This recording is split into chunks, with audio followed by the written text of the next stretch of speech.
Tadi sempat dibicarain nggak? Hanya isu ini ya, kagak yang lainnya. Yang soal tadi nggak kerjasama yang udah diomongin sama Dubes tadi, ada nggak terkait tentang isu terorisme atau misalnya kerjasama penanganan terorisme? Kalau itu sebetulnya sudah lama ya. Isu radikalisme kita banyak bekerja sama BNPT ya, terutama lembaga-lembaga negara yang menangani terorisme itu banyak bekerja sama dengan lembaga-lembaga anti teror di Saudi juga. Hubungannya baik sekali.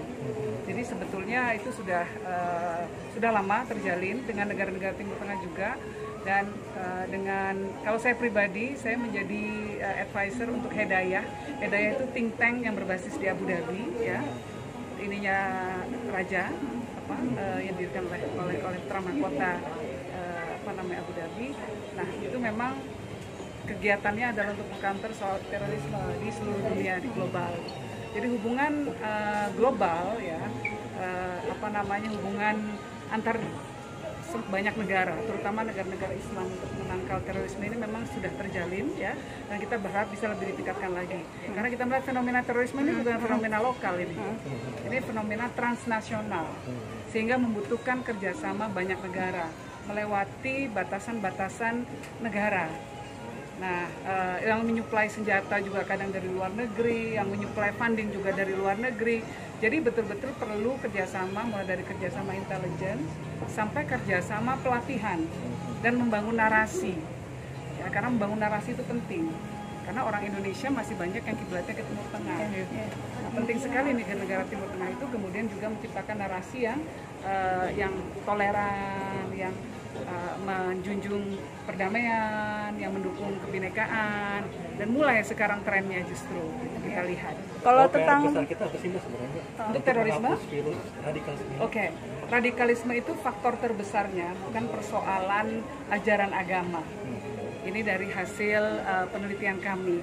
Faktor terbesar yang mendorong orang menjadi radikal itu adalah perasaan gelisah, perasaan cemas, perasaan marah, perasaan ada ketidakadilan yang menimpa dirinya dan dia ingin meluruskannya, atau juga rasa frustasi, ya.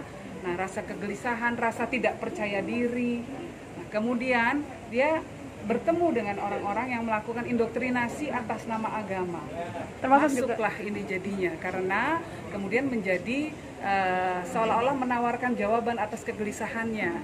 Dia merasa seolah-olah menjadi penting, sosoknya menjadi penting, dia bisa menjadi hero. Kalau orang yang tidak percaya diri, kemudian ditawarkan peran untuk menjadi pahlawan, itu dia ambil. Apalagi kalau dasarnya adalah seolah-olah dasar agama. Termasuk membuat, sekarang kan perempuan yang jadi sasaran, maksudnya yang didoktrinisasi untuk melakukan. Itu bagaimana itu, Bu? Nah, tetapi jangan salah, doktrin itu tidak cuma soal agama, tetapi bisa juga soal isu politik, ya. Karena isu politik terutama yang berdasarkan pada teori konspirasi itu mampu membuat orang juga untuk bersikap radikal.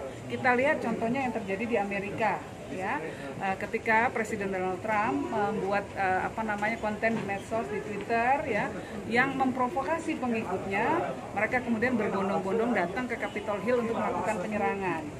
Nah, masyarakat pengikutnya yang gelisah karena merasa bahwa pemerintahan baru itu akan membuat nilai-nilai yang bertentangan, membuat kebijakan yang bertentangan dengan nilai-nilai yang mereka anut, kemudian melakukan tindakan radikal.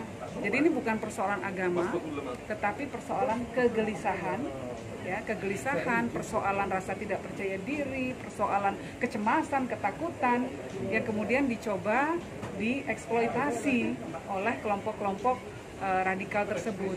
Nah, yang jadi PR buat kita adalah teroris milenial. Perempuan, karena termasuk di dalamnya perempuan. Kenapa? Karena anak-anak milenial ini sangat rentan merasa gelisah. Anak-anak milenial ini rentan merasa cemas. Mereka rentan dengan pressure tekanan dari teman-temannya sebayanya. Mereka merasa tidak berarti, mereka merasa ingin dianggap, mereka merasa pengen eksis, kan gitu. Nah, kemudian dikasih muatan agama supaya mereka merasa eksis, tapi eksisnya keliru. Ini yang terjadi. Nah, ini PR besar kita, bagaimana menumbuhkan resiliensi anak-anak muda, ya, agar bisa lebih kuat. tidak tertarik dengan narasi-narasi yang seperti itu. Tapi penting ya, Mbak, peran orang tua misalnya. Peran orang tua, peran institusi pendidikan, peran masyarakat sangat penting semua, peran pemuka agama juga sangat penting. Jadi ini kolaborasi, semuanya harus terlibat. Tidak bisa hanya dikasih ke polisi gitu, nggak bisa. Ya, ini persoalan ini tidak bisa diatasi hanya dengan pendekatan keamanan, tetapi justru harus dengan pendekatan kemanusiaan. Ya, okay? Terima kasih sudah nonton.